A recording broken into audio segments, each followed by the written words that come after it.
Hello ಗೆಳೆಯರೇ, ನಮ್ಮ ಲಾಯಕ್ಸ್ ಪ್ರಸ್ತುತಪಡಿಸುತ್ತಿರುವ ಕನ್ನಡದಲ್ಲಿ ದ ಹಿಂದೂ ವಿಶ್ಲೇಷಣೆಗೆ ಸ್ವಾಗತ. ಇವತ್ತು ನಾವು ನವೆಂಬರ್ 6, 2021 ಹಿಂದೂ ವಿಶ್ಲೇಷಣೆಯನ್ನು ನೋಡಲಿದ್ದೇವೆ.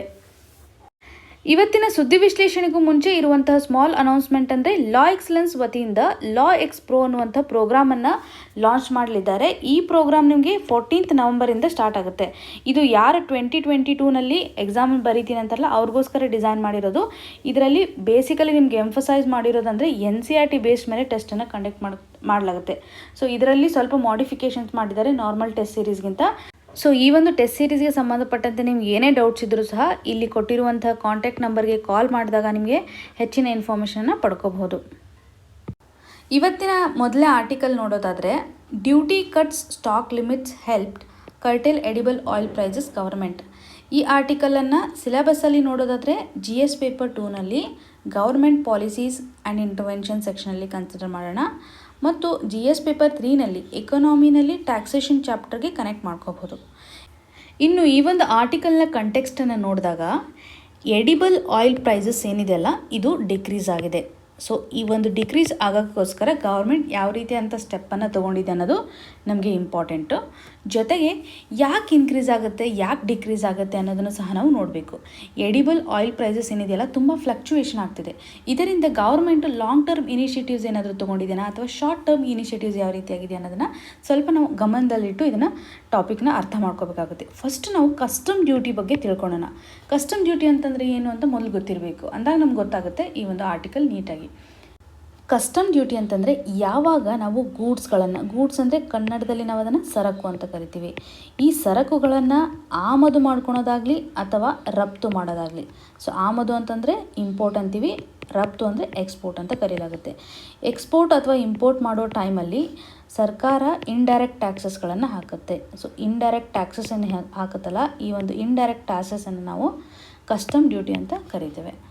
ಸೊ ಯಾಕೆ ನಮಗೆ ಕಸ್ಟಮ್ ಡ್ಯೂಟಿ ತುಂಬ ಇಂಪಾರ್ಟೆಂಟ್ ಆಗುತ್ತೆ ಅಂತ ಬೇಸಿಕ್ಸನ್ನು ನೋಡೋದಾದರೆ, ಪ್ರೈಮರಿ ಪರ್ಪಸ್ ಏನು ಹೇಳ್ಬೋದು ಅಂತಂದರೆ ರೆವೆನ್ಯೂವನ್ನು ರೇಸ್ ಮಾಡೋದಕ್ಕೋಸ್ಕರ, ನಮ್ಮ ಒಂದು ಆದಾಯವನ್ನು ಹೆಚ್ಚಿಸೋಕ್ಕೋಸ್ಕರ ನಾವು ಕಸ್ಟಮ್ ಡ್ಯೂಟಿಯನ್ನು ಹಾಕ್ತೀವಿ. ಒಂದು ಜೊತೆಗೆ ಬಿಸ್ನೆಸ್ ಆ್ಯಕ್ಟಿವಿಟೀಸ್ ಏನಿರುತ್ತಲ್ಲ, ಡೊಮೆಸ್ಟಿಕ್ ಬಿಸ್ನೆಸ್ ಆ್ಯಕ್ಟಿವಿಟೀಸ್ಗಳನ್ನು ಸೇಫ್ ಗಾರ್ಡ್ ಮಾಡೋದಕ್ಕೋಸ್ಕರ. ಇವಾಗ ನಾವು ಇಂಪೋರ್ಟ್ ಮಾಡೋದ್ರಿಂದ ನಮ್ಗೆ ಕಡಿಮೆ ಅಮೌಂಟಲ್ಲಿ ಇವತ್ತು ಒಂದು ಗೂಡ್ ಸಿಗ್ತಾ ಇದೆ ಅಂತಂದರೆ ನಾವು ಹೆಚ್ಚು ಇಂಪೋರ್ಟ್ ಮಾಡ್ತಾ ಹೋಗ್ತೀವಿ.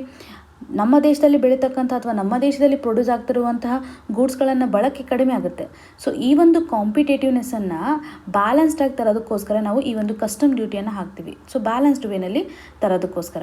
ಇದರ ಜೊತೆಗೆ ನಾವು ಒಂದು ಬ್ಲ್ಯಾಕ್ ಮನಿ ಸರ್ಕ್ಯುಲೇಷನ್ನ ತಡೆಗಟ್ಟೋದಕ್ಕೋಸ್ಕರನೂ ಸಹ ಈ ಒಂದು ಕಸ್ಟಮ್ ಡ್ಯೂಟಿ ಅಷ್ಟೇ ಇಂಪಾರ್ಟೆನ್ಸನ್ನು ತೋರಿಸುತ್ತೆ. ಸೊ ಇದು ನಮಗೆ ಕಸ್ಟಮ್ ಡ್ಯೂಟಿ ಯಾಕೆ ಅನ್ನೋದು ಇಂಪಾರ್ಟೆಂಟ್. ಕಸ್ಟಮ್ ಡ್ಯೂಟಿಯನ್ನು ನಾವು ಯಾರು ಹಾಕ್ತಾರೆ ಅಂತಂದರೆ ಗೌರ್ಮೆಂಟ್ ಆಫ್ ಇಂಡಿಯಾ. ಸೊ ಇದರಲ್ಲಿ ನಾವು 2 ಆ್ಯಕ್ಟನ್ನು ನೋಡ್ತೀವಿ. ಒಂದು ಕಸ್ಟಮ್ಸ್ ಆ್ಯಕ್ಟ್ 1962, ಇನ್ನೊಂದು ಕಸ್ಟಮ್ಸ್ ತಾರೀಫ್ ಆ್ಯಕ್ಟ್ ಅಂತ ಬರುತ್ತೆ, ಕಸ್ಟಮ್ ತಾರೀಫ್ ಆ್ಯಕ್ಟ್ 1975. ಸೊ ಇವೆರಡು ಆ್ಯಕ್ಟ್ ನಡಿನಲ್ಲಿ ನಾವು ಕಸ್ಟಮ್ ಡ್ಯೂಟಿಗಳನ್ನು ಅಥವಾ ಇಂಪೋರ್ಟ್ ಮತ್ತು ಎಕ್ಸ್ಪೋರ್ಟ್ ಆಗುವಂಥ ಗೂಡ್ಸ್ಗಳಿಗೆ ಹೇರಲಾಗುತ್ತೆ. ಸೊ ನಿಮಗೆಲ್ಲ ತಿಳಿದಿರೋ ಹಾಗೆ ನಮ್ಮ ಭಾರತದಲ್ಲಿ ನಾವು ಟ್ಯಾಕ್ಸೇಷನ್ಗೆ ರಿಲೇಟೆಡ್ ಇರುವಂತೆ 3 ಟೈರ್ ಸಿಸ್ಟಮನ್ನು ಫಾಲೋ ಮಾಡ್ತೀವಿ. ಒಂದು ಸೆಂಟ್ರಲ್ ಗೌರ್ಮೆಂಟ್ ಅವರು ಟ್ಯಾಕ್ಸ್ ಹಾಕ್ತಾರೆ, ಸ್ಟೇಟ್ ಗೌರ್ಮೆಂಟ್ ಅವ್ರು ಹಾಕ್ತಾರೆ, ಹಾಗೂ ಲೋಕಲ್ ಗೌರ್ಮೆಂಟ್ ಅವರು. ಸೊ ಈ ರೀತಿಯಾದಂತಹ ಟ್ಯಾಕ್ಸೇಷನ್ ಸಿಸ್ಟಮು ನಮ್ಮ ದೇಶದಲ್ಲಿದೆ. ಕಸ್ಟಮ್ಸ್ಗೆ ರಿಲೇಟೆಡ್ ಇರುವಂತಹ ಏನೇ ರೂಲ್ಸ್ ಅಥವಾ ಟ್ಯಾಕ್ಸೇಷನ್ ಇದ್ದು ಅದನ್ನು ಗೌರ್ಮೆಂಟ್ ಆಫ್ ಇಂಡಿಯಾ ಅಥವಾ ಸೆಂಟ್ರಲ್ ಗೌರ್ಮೆಂಟ್ ಅವರು ನೋಡ್ಕೋತಾರೆ. ಇಷ್ಟು ಇನ್ಫಾರ್ಮೇಷನ್ ನಮಗೆ ಕಸ್ಟಮ್ ಡ್ಯೂಟಿ ಬಗ್ಗೆ ಬೇಸಿಕ್ಸ್ ಗೊತ್ತಿರಬೇಕು. ಸೊ ಮತ್ತೆ ಈ ಒಂದು ಆರ್ಟಿಕಲ್ಗೆ ಕನೆಕ್ಟ್ ಮಾಡೋದಾದರೆ, ಎಡಿಬಲ್ ಆಯಿಲ್ ಪ್ರೈಸಸ್ ಡಿಕ್ರೀಸ್ ಆಗೋದಕ್ಕೋಸ್ಕರ ನಾವು ಕಸ್ಟಮ್ ಡ್ಯೂಟಿ ಮೇಲೆ ಯಾಕೆ ರಿಲೇ ಆಗ್ತಾ ಇದ್ದೀವಿ, ಯಾಕೆ ಅಷ್ಟೊಂದು ಡಿಪೆಂಡೆನ್ಸಿ ತೋರಿಸ್ತಾ ಇದ್ದೀವಿ ಅಂತಂದರೆ, ಇಡೀ ಜಗತ್ತಿನಲ್ಲಿ ಎಡಿಬಲ್ ಆಯಿಲನ್ನು ನಾವು 2nd ಪ್ಲೇಸಲ್ಲಿ ಕನ್ಸ್ಯೂಮ್ ಮಾಡ್ತೀವಿ. ಫಸ್ಟ್ ಪ್ಲೇಸಲ್ಲಿ ಯಾರಿದ್ದಾರೆ ಅಂತಂದರೆ ಚೈನಾದವರು. ಸೊ ಚೈನಾ ಎಡಿಬಲ್ ಆಯಿಲನ್ನು ಫಸ್ಟ್ ಪ್ಲೇಸಲ್ಲಿ ಕನ್ಸ್ಯೂಮ್ ಮಾಡುತ್ತೆ, ಇಂಡಿಯಾ 2nd ಪ್ಲೇಸಲ್ಲಿ. ಈ ಒಂದು ಕನ್ಸಂಪ್ಷನನ್ನು ನಾವು ಯಾವ ರೀತಿಯಾಗಿ ಫುಲ್ಫಿಲ್ ಮಾಡ್ತಾ ಇದ್ದೀವಿ ಅಂತಂದರೆ ಇಂಪೋರ್ಟ್ ಮಾಡೋದ್ರ ಮೂಲಕ ಅತಿ ಹೆಚ್ಚಾಗಿ ಇಂಪೋರ್ಟ್ ಮಾಡ್ತೀವಿ ಅಥವಾ ಆಮದು ಮಾಡ್ಕೋತೀವಿ. ಸೊ ಹಾಗಾಗಿ ನಾವು ಯಾವುದೇ ಒಂದು ಪಾಲಿಸೀಸನ್ನು ಫೋಕಸ್ ಮಾಡಬೇಕಂತಂದರೆ ಕಸ್ಟಮ್ ಡ್ಯೂಟಿ ಮೇಲೆ ಅಥವಾ ಇಂಪೋರ್ಟ್ ಮೇಲೆ ಏನು ಟ್ಯಾಕ್ಸ್ ಆಗ್ತಾರಲ್ಲ ಅದ್ರ ಮೇಲೆ ಫೋಕಸ್ ಮಾಡಬೇಕಾಗುತ್ತೆ. ಇದರಿಂದ ನಾವು ಲಾರ್ಜ್ ಸ್ಕೇಲಲ್ಲಿ ಚೇಂಜಸನ್ನು ತರಬಹುದು. ಪ್ರೈಸ್ ಈ ವೇರಿಯೇಷನ್ ಆಗೋದಕ್ಕೋಸ್ಕರ ನಾವು ಫೋಕಸ್ ಮಾಡಿರೋದು ಕಸ್ಟಮ್ ಡ್ಯೂಟಿ ಮೇಲೆ. ಸೊ ಈ ಒಂದು ಆರ್ಟಿಕಲಿಂದ ನಮಗೆ 2 ಪಾಯಿಂಟು ಕ್ಲಿಯರ್ ಕಟ್ಟಾಗಿ ಅರ್ಥ ಮಾಡ್ಕೋಬೇಕು. ಎಡಿಬಲ್ ಆಯಿಲ್ ಪ್ರೈಸಸ್ ಇವತ್ತು ಡಿಕ್ರೀಸ್ ಆಗೋದಕ್ಕೋಸ್ಕರ 2 ರೀತಿಯಾದಂಥ ಸ್ಟೆಪ್ಸನ್ನು ಸರ್ಕಾರ ತಗೊಂಡಿದೆ. ಒಂದು ಈ ಕಸ್ಟಮ್ ಡ್ಯೂಟಿ ಏನಿದೆಯಲ್ಲ ಅದನ್ನು ರೆಡ್ಯೂಸ್ ಮಾಡಿದೆ, ಇನ್ನೊಂದು ಸ್ಟಾಕ್ಗಳನ್ನು ಲಿಮಿಟ್ ಮಾಡಿದೆ. ಈ ಒಂದು ಸ್ಟಾಕ್ ಲಿಮಿಟ್ ಕಂಟ್ರೋಲ್ ಯಾವ ರೀತಿಯಾಗುತ್ತೆ ಅಂದರೆ ಸೆಂಟ್ರಲ್ ಗೌರ್ಮೆಂಟ್ ಅವರು ಸ್ಟೇಟ್ ಗೌರ್ಮೆಂಟ್ಗೆ ಒಂದು ಡೈರೆಕ್ಷನ್ ಕೊಡ್ತಾರೆ. ಸೊ ಅದರ ಪ್ರಕಾರ ಅವರು ಸ್ಟಾಕ್ ಲಿಮಿಟ್ ಏನಿವತ್ತು ಎಷ್ಟು ಮಾಡಬೇಕಂತ ಟಾರ್ಗೆಟ್ ಇರುತ್ತಲ್ಲ ಅದಕ್ಕಿಂತ ರೆಡ್ಯೂಸ್ ಮಾಡ್ತಾರೆ. ಸೊ ಇದರಿಂದ ಆಯಿಲ್ ಅಥವಾ ಎಡಿಬಲ್ ಆಯಿಲ್ ಅವೈಲಬಿಲಿಟಿ ಏನಿರುತ್ತಲ್ಲ ಮಾರ್ಕೆಟಲ್ಲಿ ಹೆಚ್ಚಾಗುತ್ತೆ. ಆವಾಗ ನಾವು ಪ್ರೈಸ್ ಕಡಿಮೆ ಆಗೋದನ್ನು ನೋಡ್ಬೋದು. ಬೇಕಾಗಿರುವಂಥ ಒಂದು ಡಿಮ್ಯಾಂಡ್ಗೆ ಸಪ್ಲೈನ ಪ್ರೊಡ್ಯೂಸ್ ಮಾಡ್ದಂಗೆ ಆಗುತ್ತೆ ಈ ಒಂದು ಸ್ಟಾಕನ್ನು ಲಿಮಿಟ್ ಮಾಡೋದ್ರ ಮೂಲಕ. ಸೊ ಇದರಿಂದ ನಾವು ಇಲ್ಲಿ ಇಂಪಾರ್ಟೆಂಟಾಗಿ ಫೋಕಸ್ ಮಾಡಬೇಕಾಗಿರೋದು ಥಿಂಗ್ ಏನಂತಂದರೆ ಯಾವ ಒಂದು ಸಿಚುವೇಷನಲ್ಲಿ ಎಡಿಬಲ್ ಆಯಿಲ್ ಪ್ರೈಸಸ್ ಇನ್ಕ್ರೀಸ್ ಆಗುತ್ತೆ, ಇದಕ್ಕೆ ಮೇಜರ್ ಕಾರಣ ಏನು. ಸೊ ನಾವು ಈ ಒಂದು ಆರ್ಟಿಕಲಲ್ಲಿ ನೋಡೋ ಪ್ರಕಾರ ಎಡಿಬಲ್ ಆಯಿಲ್ ಪ್ರೈಸಸ್ ಯಾವ ರೀತಿಯಾಗಿ ಡಿಕ್ರೀಸ್ ಮಾಡ್ಬೋದು, ಗೌರ್ಮೆಂಟ್ ಸ್ಟೆಪ್ಸ್ಗಳನ್ನು ನೋಡಿದ್ವಿ. ಮೇಜರಾಗಿ ಈ ಒಂದು ಪ್ರೈಸ್ ಏನಿದೆಯಲ್ಲ ಎಡಿಬಲ್ ಆಯಿಲ್ದು ಜಾಸ್ತಿ ಇದೆ, ಕಾರಣ ಏನಂತ ನೋಡಿದಾಗ ಸೊ ಇದಕ್ಕೊಂದು 3-4 ಮೇಜರ್ ಕಾರಣಗಳನ್ನು ನಾವು ಮೆನ್ಷನ್ ಮಾಡ್ಕೋಬೋದು. ಮೊದಲೇದಾಗಿ ಈ ಒಂದು ಸೋಯಾಬೀನ್ ಅನ್ನುವಂಥ ಆಯಿಲ್ ಏನಿದೆಯಲ್ಲ, ಸೊ ಈ ಸೋಯಾಬೀನ್ ಆಯಿಲನ್ನು ನಾವು ಏನು ಮಾಡ್ತಾಯಿದ್ದೀವಿ, ಡೈವರ್ಷನ್ ಮಾಡ್ತಾಯಿದ್ದೀವಿ. ಇದನ್ನು ನಾವು ಕುಕ್ಕಿಂಗ್ ಅಥವಾ ಎಡಿಬಲ್ಗೆ ಯೂಸ್ ಮಾಡೋದ್ರ ಜೊತೆಗೆ ಇದನ್ನು ಫ್ಯೂಯಲ್ ಆಗಿ ಕನ್ವರ್ಷನ್ ಮಾಡೋದಕ್ಕೋಸ್ಕರ, ಸೊ ರಿನ್ಯೂವೇಬಲ್ ಎನರ್ಜಿ ಮಾಡೋ ಪರ್ಪಸ್ಗೋಸ್ಕರ ಅದನ್ನು ಯೂಸ್ ಮಾಡ್ತಾ ಇದ್ದೀವಿ. ಇದರಿಂದ ಸೋಯಾಬೀನ್ ಅವೈಲಬಿಲಿಟಿ ಏನಿದೆಲ್ಲ ಕಡಿಮೆ ಆಗುತ್ತೆ. ಸೊ ಆ ಟೈಮಲ್ಲಿ ಇದರ ಒಂದು ಡಿಮ್ಯಾಂಡ್ ಕ್ರಿಯೇಟ್ ಮಾಡೋದ್ರಿಂದ ಸೋಯಾಬೀನ್ನ ಒಂದು ಆಯಿಲು ಮಾರ್ಕೆಟಲ್ಲಿ ಕಡಿಮೆ ಇರುತ್ತೆ. ನಾವು ಭಾರತದವರು ಈಗ ಚೈನಾದಿಂದ ನಾವೇನಾದರೂ ಇಂಪೋರ್ಟ್ ಮಾಡ್ಕೊಂಡ್ವಿ ಅಂದ್ಕೊಳ್ಳಿ, ಸೊ ಆವಾಗ ಪ್ರೈಸು ಹೈ ಇರುತ್ತೆ. ಸೊ ನಾರ್ಮಲಿ ನಾವು ಯಾವ್ಯಾವ ದೇಶಗಳಿಂದ ಮಾಡ್ಕೊತೀವಿ, ಚೈನಾದ್ರ ಜೊತೆಗೆ ಬಿಟ್ಟು ಬೇರೆ ಬೇರೆ ದೇಶ ಅಂತಂದಾಗ ಮಲೇಷ್ಯಾದಿಂದ ಮಾಡ್ಕೋತೀವಿ, ಇಂಡೋನೇಷ್ಯಾ ಈ ಥರ ದೇಶಗಳಿಂದ ನಾವು ಇಂಪೋರ್ಟನ್ನು ಮಾಡ್ಕೊತೀವಿ. ಈ ಒಂದು ಮಲೇಷ್ಯಾದಲ್ಲಿ ಒಂದು ಇಶ್ಯೂ ಇದೆ. ಸೊ ಮಲೇಷ್ಯಾದಲ್ಲಿ ಪಾಮ್ ಆಯಿಲ್ಗೆ ರಿಲೇಟೆಡ್ ಇರುವಂಥ ಇಶ್ಯೂ ಏನಂತಂದರೆ ಅಲ್ಲಿ ಕೆಲವೊಂದು ಲೇಬರ್ ಇಶ್ಯೂಸನ್ನು ನಾವು ನೋಡ್ತೇವೆ. ಸೊ ಈ ಒಂದು ಲೇಬರ್ ಇಶ್ಯೂಸ್ನಿಂದಾಗಿ ಈ ಒಂದು ಆಯಿಲ್ ಪ್ರೈಸ್ ಹೈ ಇರೋದನ್ನು ನಾವು ಸಹ ನೋಡ್ಬೋದು. ಇದರಿಂದ ಅವರು ಏನು ಎಕ್ಸ್ಪೋರ್ಟ್ ಮಾಡ್ತಾರಲ್ಲ, ಮಲೇಷ್ಯಾದಿಂದ ಎಕ್ಸ್ಪೋರ್ಟ್ ಆಗುವಾಗ ಅದ್ರ ಒಂದು ಕಾಸ್ಟ್ ಜಾಸ್ತಿ ಇರುತ್ತೆ. ಸೊ ಇದರಿಂದಾಗಿ ನಾವು ನಮ್ಮ ದೇಶಕ್ಕೆ ಬಂದಾಗ ಇದರ ಒಂದು ಪ್ರೈಸು ಸಹ ಹೈ ಆಗುತ್ತೆ. ಇನ್ನೊಂದು ಅತಿ ಮುಖ್ಯವಾದಂಥ ಪಾಯಿಂಟ್ ಅಂತಂದರೆ ಲಾ ನೀನಾ ಇಂಪ್ಯಾಕ್ಟ್. ಏನಿದು ಲಾ ನೀನಾ ಇಂಪ್ಯಾಕ್ಟ್ ಅಂದರೆ, ಸೊ ಲಾ ನೀನಾ ಏನು ಮಾಡುತ್ತೆ, ಮಾನ್ಸೂನನ್ನು ಇಂಟೆನ್ಸಿಫೈ ಮಾಡುತ್ತೆ. ಇದರಿಂದಾಗಿ ಸೋಯಾಬೀನ್ ಇರ್ಬೋದು ಅಥವಾ ಪಾಮ್ ಆಯಿಲ್ ಇರ್ಬೋದು, ಇವನ್ನು ಗ್ರೋ ಮಾಡುವಂತಹ ಏರಿಯಾಗಳಲ್ಲಿ ಇಂಟೆನ್ಸಿಟಿ ಜಾಸ್ತಿ ಇರೋದ್ರಿಂದ ಇವತ್ತು ನೀವು ಹಾರ್ವೆಸ್ಟಿಂಗ್ ಮಾಡೋದು ಕಡಿಮೆ ಇರುತ್ತೆ. ಸೊ ಈಲ್ಡ್ ಕಡಿಮೆ ಆಗೋದನ್ನು ನಾವು ನೋಡ್ಬೋದು. ಇದರಿಂದ ರಿಕ್ವೈರ್ಮೆಂಟ್ ಏನಿರುತ್ತಲ್ಲ ಅಥವಾ ಸ್ಕೇರ್ಸಿಟಿ ಆಗುತ್ತೆ ಈ ಒಂದು ಕ್ರಾಪ್ ಪ್ರೊಡಕ್ಷನಿಂದ, ಆಟೋಮೆಟಿಕಲಿ ಆಯಿಲ್ ಪ್ರೊಡಕ್ಷನು ಕಡಿಮೆ ಆಗುತ್ತೆ. ಸೊ ಈ 4 ಪಾಯಿಂಟ್ಗಳನ್ನು ನಾವು ಯಾವ ರೀತಿಯಾಗಿ ಆಯಿಲ್ ಪ್ರೈಸ್ ಇನ್ಕ್ರೀಸ್ ಆಗುತ್ತೆ ಅಂತ ನೋಡಿದ್ವಿ. ಇನ್ನು ಈ ಒಂದು ಆರ್ಟಿಕಲಲ್ಲಿ ನಾವು ತಿಳ್ಕೊಂಡಿರೋ ಪ್ರಕಾರ ಸರ್ಕಾರ ಇವತ್ತು ಕಸ್ಟಮ್ ಡ್ಯೂಟಿ ಮೇಲೆ ಫೋಕಸ್ ಮಾಡಿದೆ ಹಾಗೂ ಸ್ಟಾಕನ್ನು ಲಿಮಿಟ್ ಮಾಡಿದೆ. ಇವೆರಡೂ ಏನಿದಾವಲ್ಲ, ಇವೆರಡೂ ಸಿಚುವೇಷನ್ನು ಲಿಮಿಟ್ ಡಿಕ್ರೀಸ್ ಮಾಡೋದಾಗಲಿ ಅಥವಾ ಡ್ಯೂಟಿಯನ್ನು ಡಿಕ್ರೀಸ್ ಮಾಡೋದಾಗಲಿ, ಇವೆರಡೂ ಇನ್ಸ್ಟಂಟ್ ಇನಿಷಿಯೇಟಿವ್ಸ್ಗಳು ಅಥವಾ ಕ್ವಿಕ್ಕಾಗಿ ನಮಗೆ ರಿಸಲ್ಟ್ ಬೇಕಾಗಿದೆ, ಕ್ವಿಕ್ಕಾಗಿ ನಾವು ಎಡಿಬಲ್ ಆಯಿಲ್ ಪ್ರೈಸಸನ್ನು ಡಿಕ್ರೀಸ್ ಮಾಡುವಾಗ ತೊಗೊಂಡಿರುವಂಥ ಇನಿಷಿಯೇಟಿವ್ಸ್ಗಳು. ಲಾಂಗ್ ಟರ್ಮಲ್ಲಿ ನಾವು ನಮ್ಮ ಒಂದು ಪ್ರೊಡಕ್ಷನನ್ನು ಇನ್ಕ್ರೀಸ್ ಮಾಡಬೇಕಂದ್ರೆ ಯಾವ ರೀತಿಯಂಥ ಇನಿಷಿಯೇಟಿವ್ಸನ್ನು ಸರ್ಕಾರ ತೊಗೊಂಡಿದೆ ಅನ್ನೋದು ಸಹ ನಮಗೆ ಎಕ್ಸಾಮಿನೇಷನ್ ಪರ್ಸ್ಪೆಕ್ಟಿವಲ್ಲಿ ಹೆಲ್ಪ್ ಆಗುತ್ತೆ. ಅದರಲ್ಲೂ ಮೇನ್ಸ್ ಆನ್ಸರ್ ರೈಟಿಂಗಲ್ಲಿ ನಾವು ಆರಾಮಾಗಿ ಯೂಸ್ ಮಾಡ್ಕೋಬೋದು. ಸೊ ಯಾವ್ಯಾವ ಇನಿಷಿಯೇಟಿವ್ಸ್ ಅಂತ ನೋಡೋದಾದರೆ, national mission on edible oil palm ಅಂತ ಈ ಒಂದು ಪ್ರೋಗ್ರಾಮ್ ನಡಿನಲ್ಲಿ ಡೊಮೆಸ್ಟಿಕ್ ಪ್ರೊಡಕ್ಷನನ್ನು ನಾವು 3 ಪಟ್ಟು ಇನ್ಕ್ರೀಸ್ ಮಾಡ್ತಾ ಇದ್ದೀವಿ. ಇವಾಗ ಎಷ್ಟು ಪ್ರೊಡ್ಯೂಸ್ ಮಾಡ್ತೀವಲ್ಲ ಅದರ 3 ಟೈಮ್ಸ್ ನಾವು ಇನ್ಕ್ರೀಸ್ ಮಾಡೋಕ್ಕೆ ಒಂದು ಟಾರ್ಗೆಟನ್ನು ಇಟ್ಕೊಂಡಿದ್ದಾರೆ. ಯಾವಾಗ ಅಂತಂದರೆ 2025 ಮತ್ತು 26. ಸೊ ಈ ಪ್ರೋಗ್ರಾಮ್ ನಡಿನಲ್ಲಿ ಒಂದು ಟಾರ್ಗೆಟ್ನ ಮೂಲಕ 3 ಪಟ್ಟು ಡೊಮೆಸ್ಟಿಕ್ ಆಯಿಲ್ ಪ್ರೊಡಕ್ಷನನ್ನು ಇನ್ಕ್ರೀಸ್ ಮಾಡೋದಾಗಿದೆ. ಇನ್ನು ಬಫರ್ ಸ್ಟಾಕನ್ನು ಮೇಂಟೈನ್ ಮಾಡೋದು ಯಾವ ರೀತಿಯಾಗಿ ಹೆಲ್ಪ್ ಆಗುತ್ತೆ ಅಂತಂದರೆ, ಯಾವುದಾದ್ರೂ ನ್ಯಾಚುರಲ್ ಡಿಸಾಸ್ಟರಿಂದ ಅಥವಾ ಫಾರ್ ಎಕ್ಸಾಂಪಲ್ ಮಾನ್ಸೂನಿಂದ ಆಗಿರ್ಬೋದು, ನಾವು ಅವಾಗ ಈಲ್ಡನ್ನು ಕರೆಕ್ಟಾಗಿ ಎನ್ಶೋರ್ ಮಾಡೋಕ್ಕಾಗಲ್ಲ. ಆ ಟೈಮಲ್ಲಿ ಈ ಒಂದು ಸ್ಟಾಕ್ ನಮಗೆ ಹೆಲ್ಪ್ ಆಗುತ್ತೆ. ಇದರಿಂದ ಸಹ ಪ್ರೈಸನ್ನು ಒಂದು ಲೆವೆಲ್ಗೆ ನಾವು ಸ್ಟೆಬಿಲೈಸ್ ಮಾಡ್ಕೋಬೋದು. ಇನ್ನು MSP ವಿಷಯವಾಗಿ, MSP ಅಂತಂದರೆ minimum support price. Oil seeds ಮೇಲೆ ನಾವು ಇವತ್ತು MSP ಇನ್ಕ್ರೀಸ್ ಮಾಡ್ತಾ ಇದ್ದೀವಿ ಅಂತಂದರೆ ಅದೊಂದು ಫಾರ್ಮರ್ಗೆ ಒಂದು ಇನ್ಸೆಂಟಿವೈಸ್ ಮಾಡ್ದಂಗೆ. ಸೊ ಈ ಒಂದು ಪ್ರಮೋಷನ್ ಮಾಡೋದಕ್ಕೋಸ್ಕರ ಸಿಗ್ನಲ್ ಕೊಟ್ಟಾಗೆ ಆವಾಗ ನಾವು ಆಯಿಲ್ ಸೀಡ್ ಪ್ರೊಡಕ್ಷನ್ನು ಜಾಸ್ತಿ ಆಗೋದನ್ನು ನೋಡಬಹುದು. ಇದರಿಂದನೂ ಸಹ ನಮ್ಮ ಒಂದು ಬಫರ್ ಸ್ಟಾಕನ್ನು ಇನ್ಕ್ರೀಸ್ ಮಾಡುವಂತಹ ಕನೆಕ್ಟಿವಿಟಿನೂ ಸಹ ಸಿಗುತ್ತೆ. ಇನ್ನು ಕೊನೆಯದಾಗಿ ರಾಷ್ಟ್ರೀಯ ಕೃಷಿ ವಿಕಾಸ್ ಯೋಜನಾ ಈ ಒಂದು ಪ್ರೋಗ್ರಾಮ್ ನಡಿನಲ್ಲಿ ಆಯಿಲ್ ಪಾಮ್ ಪ್ರೊಡಕ್ಷನ್ ಮಾಡುವಂಥ ಏರಿಯಾನ ಎಕ್ಸ್ಪಾನ್ಷನ್ ಮಾಡೋಕ್ಕೋಸ್ಕರ ಫೋಕಸ್ ಮಾಡಿದ್ದಾರೆ. ಏರಿಯಾವನ್ನು ಎಕ್ಸ್ಪಾನ್ಷನ್ ಮಾಡೋದ್ರಿಂದ ನಾವು ಆಯಿಲ್ ಪಾಮ್ನ ಹೆಚ್ಚು ಪ್ರೊಡಕ್ಷನ್ ಮಾಡ್ಬೋದು ಅಂತ ಎನ್ಶೋರ್ ಮಾಡ್ಬೋದು.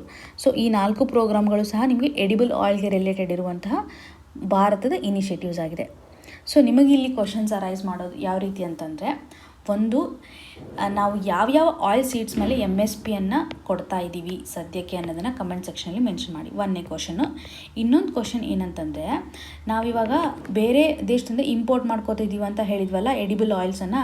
ಈ ಒಂದು ಎಡಿಬಲ್ಸ್ ಆಯಿಲ್ಸಲ್ಲಿ ಹೈಯೆಸ್ಟ್ ನಾವು ಯಾವ ಒಂದು ಎಡಿಬಲ್ ಆಯಿಲನ್ನು ಇಂಪೋರ್ಟ್ ಮಾಡ್ಕೊತೀವಿ, ಹೈಯೆಸ್ಟ್ ಎಡಿಬಲ್ ಆಯಿಲ್ ಯಾವುದು ಅನ್ನೋದನ್ನು ಕಮೆಂಟ್ ಸೆಕ್ಷನಲ್ಲಿ ಮೆನ್ಷನ್ ಮಾಡಬೇಕು. ಇನ್ನೊಂದು ಕ್ವಶನ್ ಆಗಲೇ ಕೇಳಿದ ಪ್ರಕಾರ MSP ಯಾವ್ಯಾವ ಆಯಿಲ್ ಸೀಡ್ಸ್ಗಳಿವೆ ಅನ್ನೋದನ್ನು ಸಹ ನೀವು ಕಮೆಂಟ್ ಸೆಕ್ಷನಲ್ಲಿ ಮೆನ್ಷನ್ ಮಾಡಿ.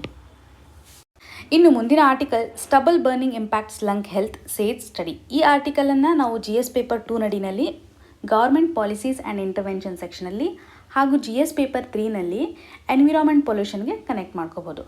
ಈ ಆರ್ಟಿಕಲ್ನ ಕಂಟೆಕ್ಸ್ಟ್ ಏನಿದೆ ಅಂತ ನೋಡೋದಾದರೆ, ಸ್ಟಬಲ್ ಬರ್ನಿಂಗಿಂದಾಗಿ ಲಂಗ್ ಹೆಲ್ತ್ಗೆ ತುಂಬ ಇಂಪ್ಯಾಕ್ಟ್ ಆಗಿದೆ ಅಂತ ಮೆನ್ಷನ್ ಮಾಡಿದ್ದಾರೆ. ಇದರ ಪ್ರಕಾರ ಕೆಲವೊಂದು ಸ್ಟಡಿ ಬೇಸ್ ಮೇಲೆ ಯಾವ ರೀತಿಯಾಗಿ ಇದು ಇಂಪ್ಯಾಕ್ಟ್ ಆಗ್ತಾ ಇದೆ ಅಂತ ಮೆನ್ಷನ್ ಮಾಡಲಾಗಿದೆ. ಕೆಲವೊಂದು ಏರಿಯಾ ಅಂತಂದರೆ ಅದರಲ್ಲೂ ಪಂಜಾಬಲ್ಲಿರುವಂತಹ ಮಹಿಳೆಯರಿಗೆ ಇದು ಅತಿ ಹೆಚ್ಚಾಗಿ ಇಂಪ್ಯಾಕ್ಟ್ ಆಗಿದೆ ಅಂತ ಮೆನ್ಷನ್ ಮಾಡಲಾಗಿದೆ.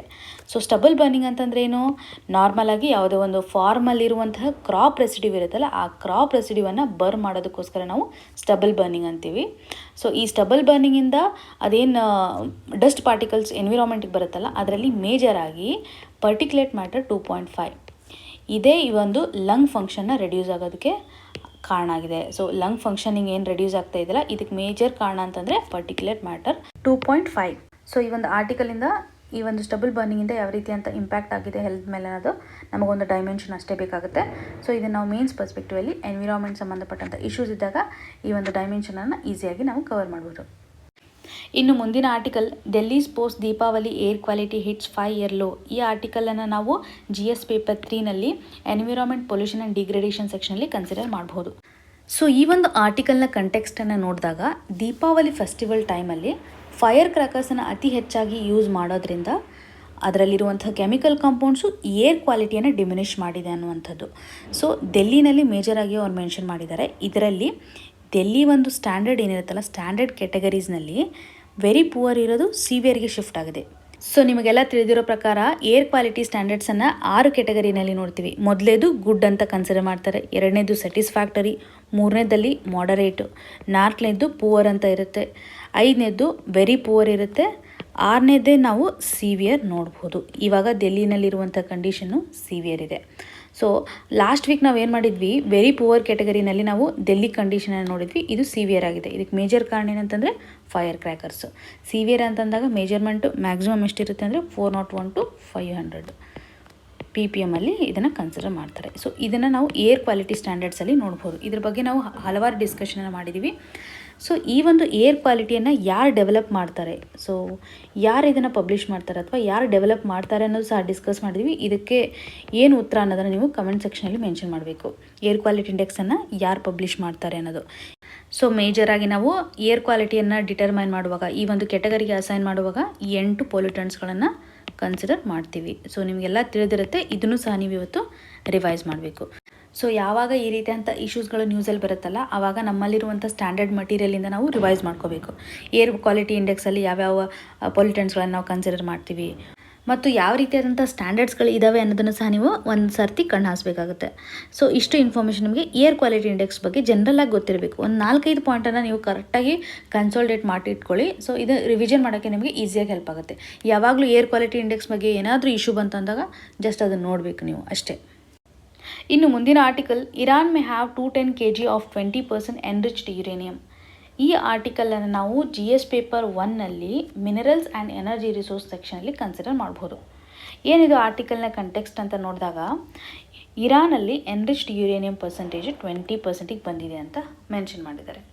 ಸೊ ಈ ನಿಟ್ಟಿನಲ್ಲಿ ಎನ್ರಿಚ್ಡ್ ಯುರೇನಿಯಂ ಬಗ್ಗೆ ಬೇಸಿಕ್ಸ್ ನಮಗೇನು ಗೊತ್ತಿರಬೇಕು, ಏನು ಹಂಗಂದ್ರೆ ಅಂತ ತಿಳ್ಕೊಳ್ಳೋಣ. ಇವಾಗ ಯುರೇನಿಯಮಲ್ಲಿ 2 ರೀತಿಯಾದಂಥ ಯುರೇನಿಯಂ ಐಸೋಟೋಪ್ಸ್ಗಳನ್ನು ನಾವು ನೋಡ್ತೀವಿ.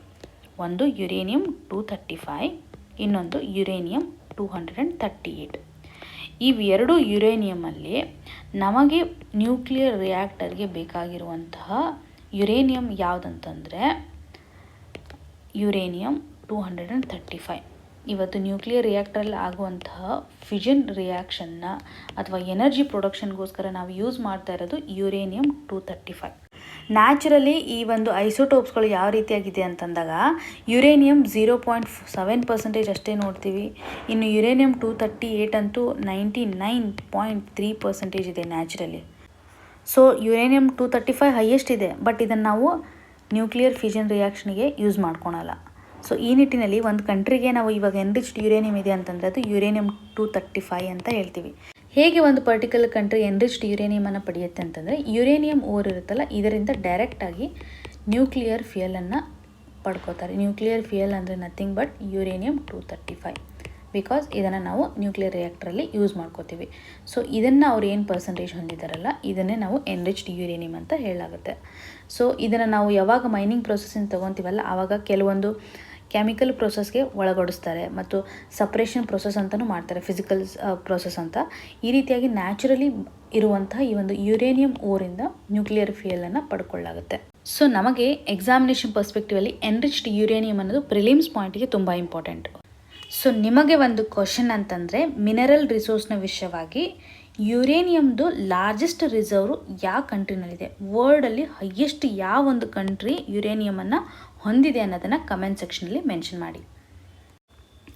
ಇನ್ನು ಮುಂದಿನ article, the right time for India to have its own climate law. ಈ ಆರ್ಟಿಕಲನ್ನು ನಾವು GS ಪೇಪರ್ 3 ನಡಿನಲ್ಲಿ conservation, environmental pollution and degradation ಸೆಕ್ಷನಲ್ಲಿ ಕನ್ಸಿಡರ್ ಮಾಡ್ಬೋದು.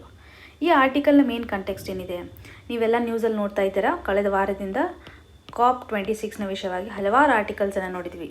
ಇದರಲ್ಲಿ ಎಂಫಸೈಸ್ ಮಾಡಿರೋದು ಇಂಡಿಯಾಗೆ ಒಂದು ಕ್ಲೈಮೇಟ್ ಲಾ ಸಪ್ರೇಟ್ ಆಗಿರೋಂಥದ್ದು ಬೇಕು. ಯಾಕೆಂದರೆ ನಾವು ಇಲ್ಲಿ ಕೊಟ್ಟಿರುವಂತಹ ಕಮಿಟ್ಮೆಂಟ್ಸ್ ಅಥವಾ ಟಾರ್ಗೆಟ್ಸನ್ನು ರೀಚ್ ಮಾಡೋದಕ್ಕೋಸ್ಕರ ಸಪ್ರೇಟ್ ಆಗಿರುವಂಥ ಲಾ ಬೇಕಿದೆ ಅಂತ ಎಂಫಸೈಸ್ ಮಾಡಿದ್ದಾರೆ. ಸೊ ಈ ನಿಟ್ಟಿನಲ್ಲಿ ಕೆಲವೊಂದು ಸಬ್ ಹೆಡ್ಲೈನ್ಸ್ ಮೇಲೆ ಯಾವ ರೀತಿಯಾದಂಥ ಪಾಯಿಂಟ್ಸ್ಗಳಿದ್ದಾವೆ, ನಮಗೆ ಮೇನ್ಸ್ ಪರ್ಸ್ಪೆಕ್ಟಿವ್ ಯಾವ ರೀತಿಯಾಗಿ ಇಂಪಾರ್ಟೆಂಟ್ ಆಗುತ್ತೆ ಅನ್ನೋದನ್ನು ನಾವು ರಿವೈಸ್ ಮಾಡೋಣ. ಇನ್ನು ಈ ಒಂದು ಆರ್ಟಿಕಲ್ಗೆ ಸಂಬಂಧಪಟ್ಟಂತೆ ಈ 3 ಸಬ್ ಹೆಡಿಂಗ್ಸಲ್ಲಿ 2 ಪಾಯಿಂಟ್ಸ್ಗಳನ್ನು ನಾವು ರೀಕಾಲ್ ಮಾಡ್ಕೊಳ್ಳೋಣ. ಇದರಿಂದ ನಮಗೆ ಮೇನ್ಸ್ ಪರ್ಸ್ಪೆಕ್ಟಿವಲ್ಲಿ ಇಂಪಾರ್ಟೆಂಟ್ ಆಗುತ್ತೆ.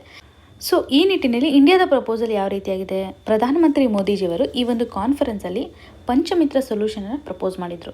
ಯಾಕೆ ನಾವು ಪಂಚಮಿತ್ರ ಸೊಲ್ಯೂಷನನ್ನು ಅಡಾಪ್ಟ್ ಮಾಡ್ಕೋಬೇಕು ಅಂತ ಎಂಫಸೈಸ್ ಮಾಡಿದ್ದಾರೆ ಅಂತಂದರೆ, ನಾವೇನು ಫಾಸಿಲ್ ಫ್ಯೂಯಲ್ ಡಿಪೆಂಡೆನ್ಸಿ ಇದೆಯಲ್ಲ, ಕಾರ್ಬನ್ ಇಂಟೆನ್ಸಿಟಿಗೋಸ್ಕರ, ಸೊ ಇದನ್ನು ರೆಡ್ಯೂಸ್ ಮಾಡೋದಕ್ಕೋಸ್ಕರ ಫಾಸಿಲ್ ಫ್ಯೂಯಲ್ ಡಿಪೆಂಡೆನ್ಸಿಯನ್ನು ಆಟೋಮೆಟಿಕ್ಲಿ ರೆಡ್ಯೂಸ್ ಮಾಡಬೇಕಂತಂದರೆ ಪಂಚಮಿತ್ರ ಸೊಲ್ಯೂಷನ್ ಬೇಕು ಅಂತ ಪ್ರಪೋಸಲ್ ಇದೆ, 1ನೇ point.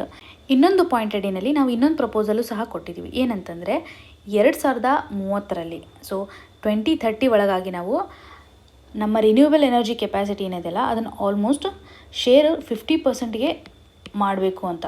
So renewable energy production share ಇರುತ್ತಲ್ಲ ಅದು 50%ಗೆ ತೊಗೊಂಬರಬೇಕು ಅನ್ನುವಂಥ ಕಮಿಟ್ಮೆಂಟನ್ನು ಸಹ ಕೊಟ್ಟಿದ್ದೀವಿ.